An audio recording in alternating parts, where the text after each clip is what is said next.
Magandang araw po ng Sabat sa ating lahat. At kumusta na po ang ating pong mga pananampalataya? Tayo po ba ay maligaya sa loob ng isang linggong nagdaan muli? At alam po natin na ang Diyos po ay laging nakasubaybay sa bawat isa sa atin dito sa buong sanglibutan. At nawa po, tayong lahat ay magalak na nagpupuri at nagpapasalamat palagi sa ating dakilang Diyos at sa ating pong tagapagligtas. Muli ay magandang umaga po sa araw ng Sabat na ito. At muli po ay dadako tayo sa ating pong pag-aaral ng tungkol po sa ating pong kalusugan. Sa pagpapatuloy po natin yung pong harap nating pinag-aralan tungkol po ito sa pagkain, kung paano po tayo ay magiging malusog, kung paano po natin maiwasan ang mga karamdaman. At narito po aking pong babasahin upang ating pong malaman kung gaano ba kahalaga ang ating pong kalusugan ay ating maalagaan. Ang sabi po dito, si Dr. William Castelli ay gumawa kasama ng Framingham Health Study sa pakikipagtulungan ng National Heart, Lung and Blood Institute. Sinabi ni Castelli, ang mga vegetarian ay may pinakamabuting pagkain. Sila ang may pinakamahabang bilang ng coronary heart disease sa ating mga grupo sa bansa.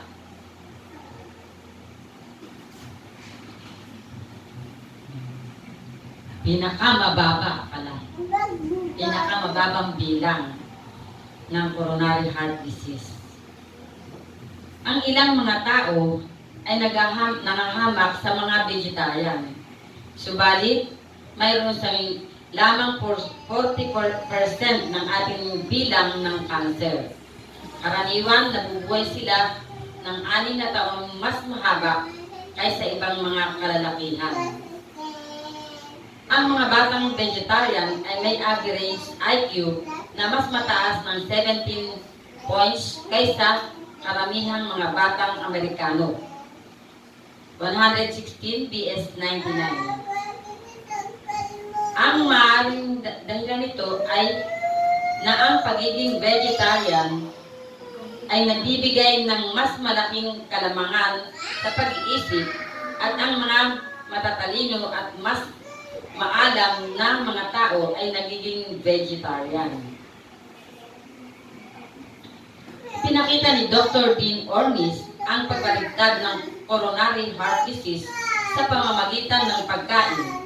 Halos 80% ng kanyang mga pasyente na mayroong malubhang coronary vascular disease ay nakakaiwas sa bypass o angioplasty.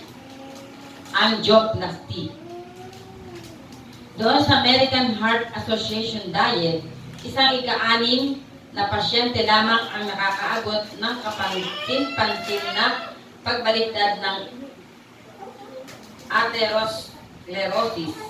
28% ang tumaas ang pagbabara ng malaking ugat sa loob ng 5 taon. Sa pamamagitan ng programa ni Ornish, 3/4 na porsyento ng mga pasyente ang nakapagbaliktad at nagtamasa ng 8% kabawasan sa pagbabara.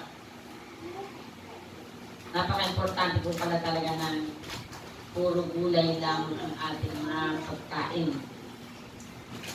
Gulay, kanin, prutas. Ang mga kumakain ng karne ay mayroong halos 3 beses na pagkakaroon ng mataas na presyon ng dugo kumpara sa mga vegetarian at 13 beses na gayon ding napakataas na presyon ng dugo. Ang mga tao na mayroong mataas na presyon ng dugo ay 7 beses na maaaring magkaroon ng stroke at 4 na beses na maaaring magkaroon ng atake sa puso. Maraming mga tao na may mataas na presyon ng dugo ay maaaring mapabuti sa pamamagitan ng paglipat sa pagkaing halaman. Bagaman mahigit sa 50% ng mga senior citizens sa Estados Unidos ang mayroong mataas na presyo ng dugo, walang mataas na presyo ng dugo sa mga matatanda sa mga bansa kung saan kumakain sila ng mababa sa taba na pagkaing halaman. Si Albert Einstein, na isang vegetarian, ay nagsabi, walang magbibigay ng pakinabang sa kalusugan ng tao at magdaragdag ng pagkakataong mabuhay sa lupa ng higit sa paglipat sa vegetarian na pagkain.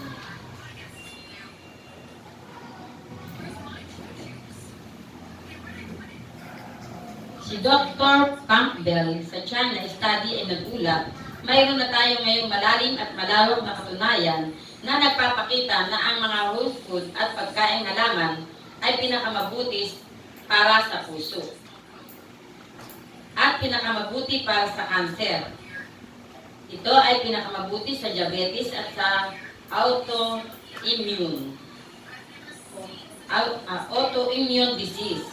Ito ay pinakamabuti sa ating mga bato, mga buto, mga mata at mga utak. Ipinakita ng mga paninaliksik na ang kalamangan ng vegetarian ay umaabot pa sa kabila ng pagpapababa ng panganib ng kolesterol at kanser.